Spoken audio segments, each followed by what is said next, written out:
Baik, pada mata kuliah promosi kesehatan lanjutan di pertemuan ke-9 dengan materi strategi dalam promosi kesehatan.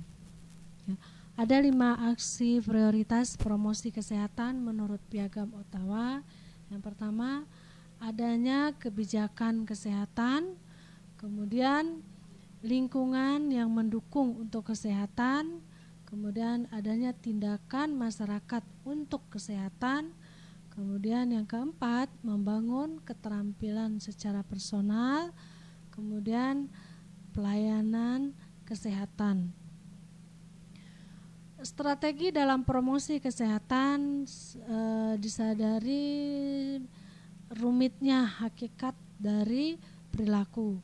Maka perlu dilaksanakan strategi promosi kesehatan secara paripurna yang terdiri dari pemberdayaan masyarakat, bina suasana, advokasi, dan kemitraan.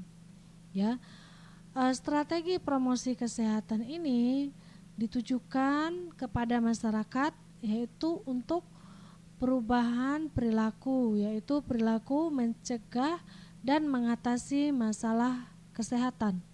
Ya, yang pertama ada pemberdayaan kesehatan. Pemberdayaan kesehatan, pemberdayaan masyarakat merupakan ujung tombak dan mempunyai peranan penting dalam proses pemberian informasi dengan sasaran ada individu, keluarga, dan kelompok atau klan secara terus-menerus dan berkesinambungan. Pemberdayaan masyarakat itu sendiri merupakan suasana utama dalam promosi kesehatan yang bertujuan untuk memandirikan masyarakat agar mampu memelihara dan meningkatkan status kesehatan menjadi lebih baik dan optimal dengan menggunakan prinsip pemberdayaan di mana petugas berperan untuk memfasilitasi dan meningkatkan pengetahuan dan kemauan dan kemampuan masyarakat untuk memelihara dan meningkatkan status kesehatan. Ya, pemberdayaan akan lebih berhasil jika dilaksanakan melalui kemitraan serta menggunakan metode dan teknik yang tepat. Ya, pada saat ini banyak kita jumpai lembaga-lembaga swadaya masyarakat atau LSM yang bergerak di bidang kesehatan atau peduli terhadap kesehatan. Tujuan dari pemberdayaan masyarakat yang pertama, menumbuhkan kesadaran, pengetahuan, dan pemahaman akan kesehatan individu, kelompok, dan masyarakat. 2. Menimbulkan kemauan yang merupakan kecenderungan untuk melakukan suatu tindakan atau sikap untuk meningkatkan kesehatan mereka. Yang ketiga, menimbulkan kemampuan masyarakat untuk mendukung terwujudnya tindakan atau perilaku sehat. Suatu masyarakat dikatakan mandiri dalam bidang kesehatan. Yang pertama, mereka mampu mengenali masalah kesehatan dan faktor-faktor yang mempengaruhinya. Yang kedua, mereka mampu mengatasi masalah kesehatan secara mandiri dengan menggali potensi-potensi masyarakat setempat. Yang ketiga, mampu memelihara dan melindungi diri masyarakat dari berbagai ancaman kesehatan dengan melakukan tindakan pencegahan. Yang keempat, mampu meningkatkan kesehatan secara dinamis dan terus-menerus. Ya. Prinsip dari pemberdayaan masyarakat itu sendiri adalah 1. Menumbuh kembangkan potensi masyarakat. 2. Mengembangkan gotong royong masyarakat, menggali kontribusi masyarakat, menjalin kemitraan dan desentralisasi. Kemudian peran petugas dalam pemberdayaan masyarakat. Yang pertama, memfasilitasi masyarakat melalui kegiatan-kegiatan maupun program-program pemberdayaan masyarakat meliputi pertemuan dan pengorganisasian masyarakat.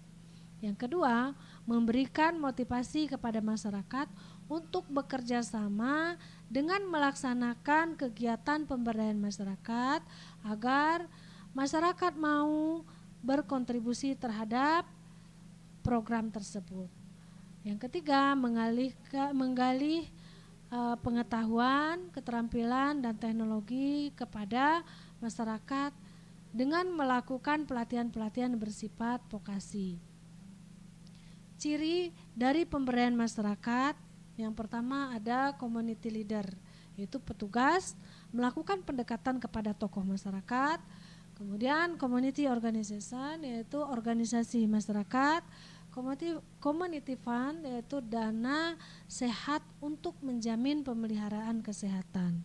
Kemudian community material, setiap daerah memiliki potensi lokal. Kemudian community knowledge, ya, pemberdayaan menggunakan pendekatan community based health education, yaitu pendidikan kesehatan. Kemudian community technology, teknologi yang sederhana di komunitas yang dapat digunakan, seperti contohnya membuat penyaringan air sederhana dari pasir dan arang. Ya.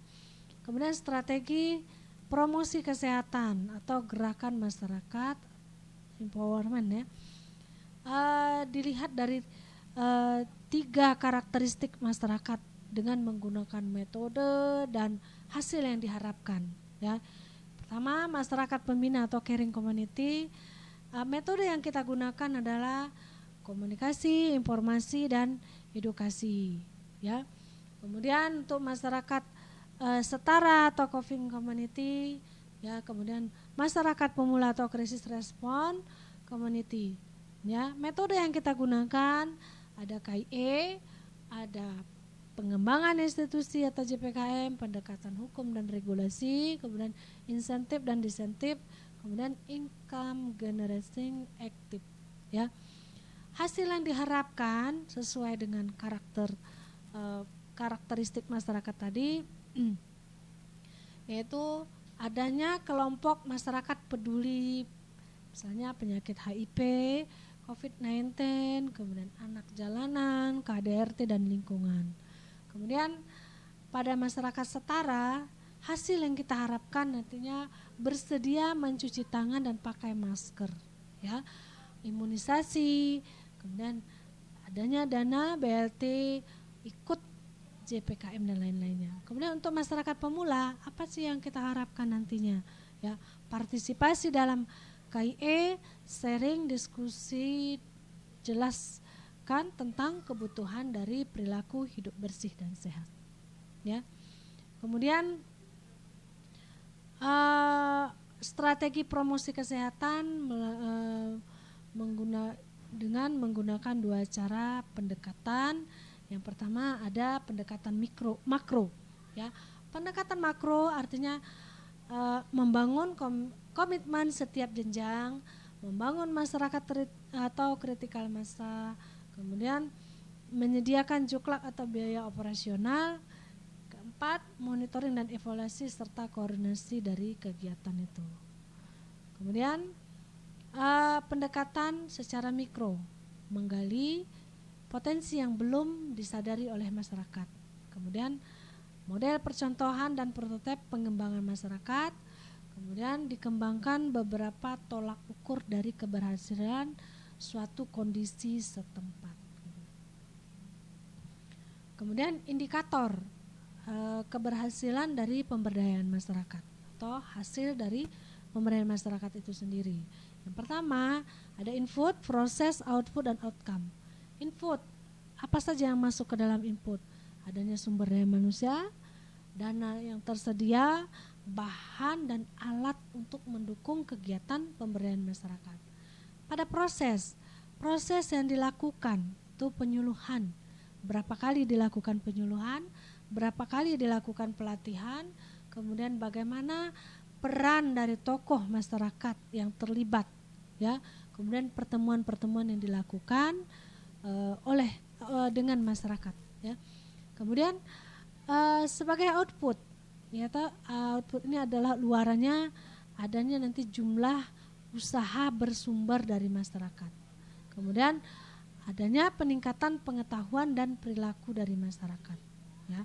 Nah, output, ya, outcome, ya, yang ada di masyarakat, ya, penurunan angka kesakitan kematian dan kelahiran, ya, peningkatan gizi masyarakat.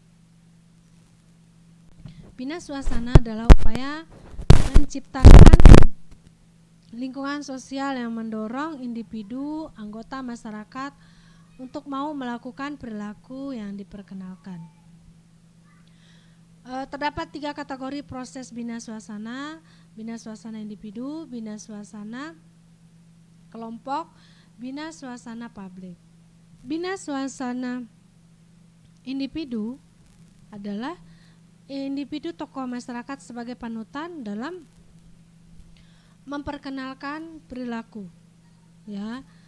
Kemudian mempraktekkan perilaku yang sedang diperkenalkan.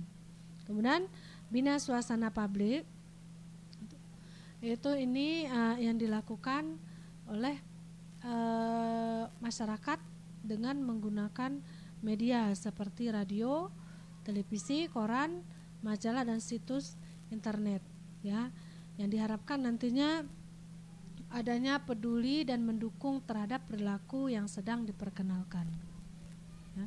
Kemudian bina suasana kelompok masyarakat, ya, mulai dari tingkat RT, RW, majelis pengajian, perkumpulan seni, organisasi profesi, organisasi kewanitaan, organisasi siswa atau mahasiswa, organisasi pemuda dan serikat pekerja. Nah, diharapkan peduli dan mendukung terhadap perilaku yang sedang diperkenalkan. Seperti sekarang ini adanya perilaku cuci tangan pakai sabun plus air mengalir dalam rangka upaya pencegahan penyakit menular.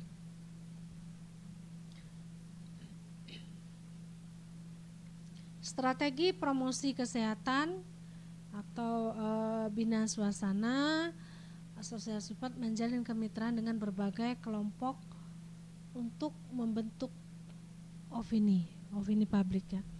Yang pertama, sasarannya ada tokoh agama, tokoh masyarakat, ya, dengan metode yang digunakan studi banding, pertemuan berkala, kunjungan lapangan atau kampanye. Hasil yang diharapkan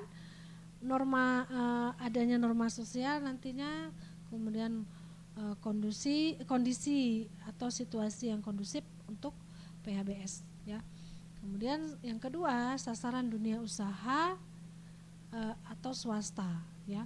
Ini ada Loka Karya Mini, metodenya yang kita gunakan, Sarasehan, kemudian diskusi meja bundar. Hasil yang diharapkan kemitraan, kondisi atau situasi kondusif untuk PHBS. Yang ketiga, LSM, ya, PKK, kemudian kader.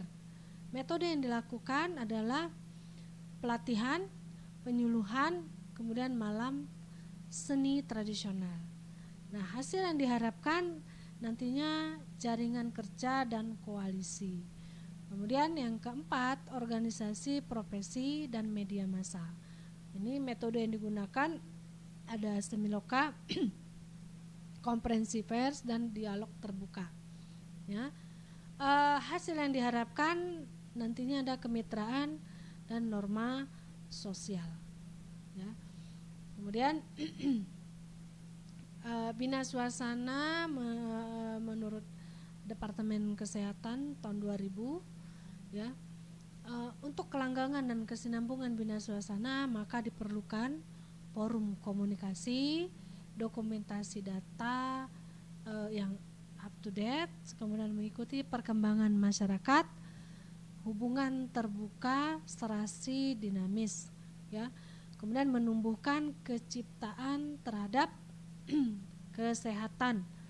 Keempat, kelima, ya, memanfaatkan kegiatan dan sumber daya yang mendukung perilaku hidup bersih dan sehat. Adanya umpan balik dan penghargaan. Oke, terima kasih. Mungkin sampai di sini dulu materi yang dapat saya sampaikan. Semoga bermanfaat.